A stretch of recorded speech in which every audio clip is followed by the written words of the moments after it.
అమ్మా 2019లో నేను ఓడిపోయినప్పుడు అందరు ఎగతాళి చేశారు.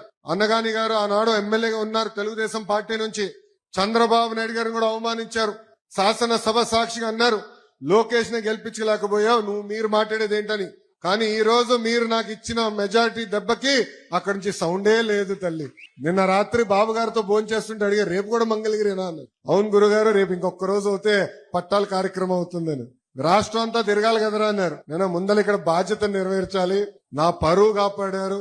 ఈ రోజు నేను ఎక్కడికి వెళ్ళినా నా గౌరవం పెరిగిందంటే దానికి కారణం మంగళగిరి ప్రజలు నాకు ఇచ్చిన మెజారిటీ. ఆనాడు మీకు చెప్పా, మీరు నాకు ఎంత ఎక్కువ మెజారిటీ ఇస్తే అంత కొండంత బలమని. ఈ రోజు బాబు గారు కానివ్వండి, మా బోలా శంకరుడు కానివ్వండి, మా పవన్ అన్న గారితో కానివ్వండి, వాళ్ళతో గొడవ చేసి యుద్ధం చేసి పనులు చేయించుకెళ్తున్నానంటే దానికి కారణం మీరిచ్చిన మెజారిటీ. మంత్రి గారు చెప్తారు, మంగళగిరి ప్రతిపాదన కేబినెట్ కి వస్తే దాంట్లో పెద్ద చర్చ ఉండదు, మంగళగిరి కదా చేసేయండి అంటారు. పొద్దున దుర్గేష్ గారు వచ్చారు హాస్పిటల్ కార్యక్రమానికి, ఆయన కూడా అన్నారు మంగళగిరి చేసేయండి అని. దానికి కారణం మీరు నాకు ఇచ్చిన మెజారిటీ తల్లి. అదొక బాధ్యతగా నేను స్వీకరించాను. అహర్నిశలు కష్టపడతా. నా లక్ష్యం ఒకటే, అన్ని రంగాల్లో మంగళగిరి నంబర్ 1 లో ఉండాలి తల్లి. అందుకే స్వచ్ఛత తీసుకొని ఈరోజు పెద్ద కార్యక్రమం చేస్తున్నాం. దాదాపు 1000 టన్నుల చెత్త బయటకు వచ్చింది తల్లి మంగళగిరిలో. కాలువల్లో ఉన్న పూడికలు, ప్లాస్టిక్ బాటిల్స్ అవన్నీ తీసి 1000 టన్నులు వచ్చినాయి. చేస్తాం. కానీ అన్ని రంగాల్లో నంబర్ 1 ఉండాలంటే ప్రజల సహకారం కూడా చాలా చాలా అవసరం ఉంటుంది. మీరు కూడా సహకరించాలి. చెత్త రోడ్డు పైన వేయకూడదు.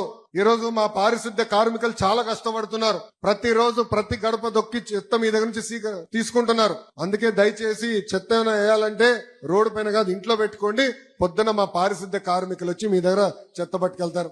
సంవత్సరం నేను ఈ కార్యక్రమం చేస్తా తల్లి. 2వ సంవత్సరం నేను కర్ర పట్టుకుని తిరుగుతా తల్లి. ఎవరిని ఇంటి ముందర చెత్త ఉంటే మీ ఇంట్లోకి వస్తా, మిమ్మల్ని బయటికి తీసుకొచ్చి మీరు నేను ఇద్దరం కలిసి చెత్త ఎత్తుతాం. ఎందుకంటే పారదర్శకంగా ఉండాలంటే ప్రజల సహకారం నాకు చాలా అవసరం. ఈ రోజు రాజధాని పనులు కూడా అన్ని మొదలైపోతున్నాయి. మంగళగిరికి అద్భుతమైన అవకాశం ఉంది అభివృద్ధి చెందేదానికి. పెద్ద పెద్ద ప్రాజెక్టులు వస్తున్నాయి. అనేక పరిశ్రమలు నేను తీసుకొస్తా, పిల్లలకు ఉద్యోగాలు కల్పిస్తా. కానీ అన్ని సాధించాలంటే మంగళగిరి ప్రజల సహకారం నాకు చాలా అవసరం. స్వచ్ఛత ఒక ఉదాహరణ మాత్రమే. రాబోయే రోజులు అన్ని కార్యక్రమాలు మన భాగస్వామి అవుదాం. ఏ కార్యక్రమం చేసినా మంగళగిరి పేరు వినపడాలి. ఎక్కడికి వెళ్ళినా మంగళగిరి పేరు వినపడాలి.